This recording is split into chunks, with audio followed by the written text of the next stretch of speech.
From one bill to another, now Bill Carollo set to address the media at Big Ten Football Media Days as we listen in to the Big Ten's coordinator of officials. And good morning. It's great to be here to talk a little bit about the postseason, last season, as well as some of the new rules that will be coming in this coming fall. It's also an honor to lead one of the greatest officiating staffs in the premier conference in the country. You know, the game is changing, and it's being challenged in some unique ways, especially for our officials. Keeping up with these challenges and changes is a big responsibility for our officials. And as you've seen and heard in past media days, our officiating program's foundation is a continuous improvement based on training, technology, and accountability. Being transparent, especially with the media, is really important to the Big Ten Conference. Being open to the coaches, athletic directors, and the schools when we do make an error in a game is critical to our success. The integrity of the program is at stake. Having the properly trained men and women on the staff is really the key to our success.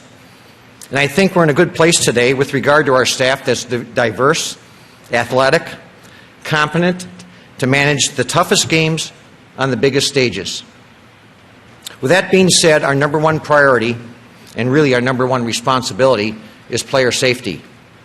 As I mentioned, we have a great training staff. We also have a great video staff led by Tony Boniski. And that staff puts together the technology that we need to do our job, the training part of it. And that's a collaboration with the coaches. And I think today, that collaboration with our coaches, the athletic directors, and the conferences around the country all put us on the right page, the same page, so we can communicate and make sure that we are all on the same pace to make the game better. We use the best technology available, but still, we're a long way from being perfect. Our game continues to grow. Our players are bigger and stronger and faster than ever before. We must also, as officials, continue to grow and improve. It's a game played, coached, and officiated by humans. There's never been a perfect game. Last season, for an example, we had 17,762 plays in the Big Ten. That's a lot of plays, a lot of opportunities to make mistakes. In those plays, we had 225 replay stoppages. And of those stoppages, 34% were reversed. But if you look at the total context, the global look of the whole season, 17,000 plus plays, and getting 225 plays to get stopped and corrected is a phenomenal feat as far as accuracy when it comes to officiating. Because each play, you could have multiple mistakes. And I like to focus on the positives. When we do throw the flag, we're about 96.5% accurate. When it goes to replay, yes, we did reverse 34%, which is just a tick over the national average, but we're getting the plays right. Of those 225 plays that we had, 9% of them involved targeting. As I said, player safety is our number one responsibility and concern. So you'll see several rule changes that have to do with player safety this year, and I'm going to highlight those. Hopefully that will promote a few questions. But basically, I think, if I could get that to move. Player safety. I want to talk about a couple key areas, maybe 6. We have about a dozen new rule changes this year, but a half of them pertain to player safety. So the first one I'm going to talk about is blocking below the waist.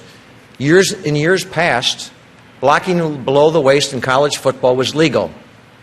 Today, blocking below the waist is illegal with a few exceptions.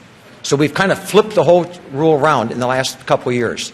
And blocking below the waist, we've tightened that up. Even at line play, we've moved the legal blocking zone into the tackle boxes.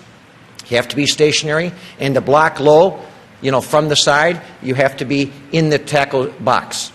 The ball has to be in the tackle box. Once the ball leaves, once the player leaves, you have to hit him from the front. If the contact has to come from the front. So we're restricting the low blocks more so than we ever have in the past.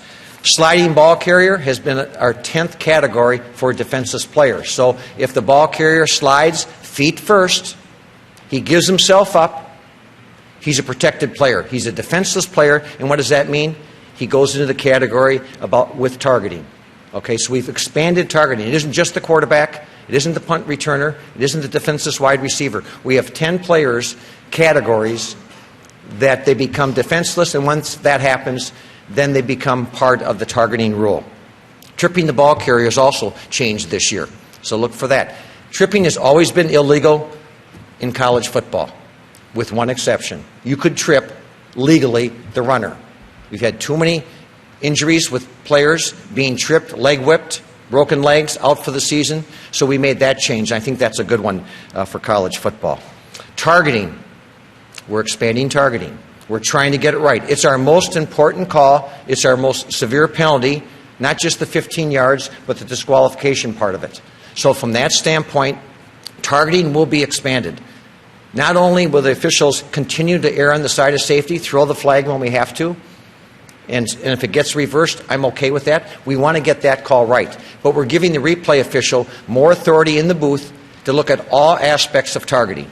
Not just whether it was with force, not was it with the crown, not was it above the shoulders, but was he defenseless? And that's really a key area. That's a judgment call. Was this player defenseless? So we try to put it in categories, make it easy for the officials, make it easy for the replay official.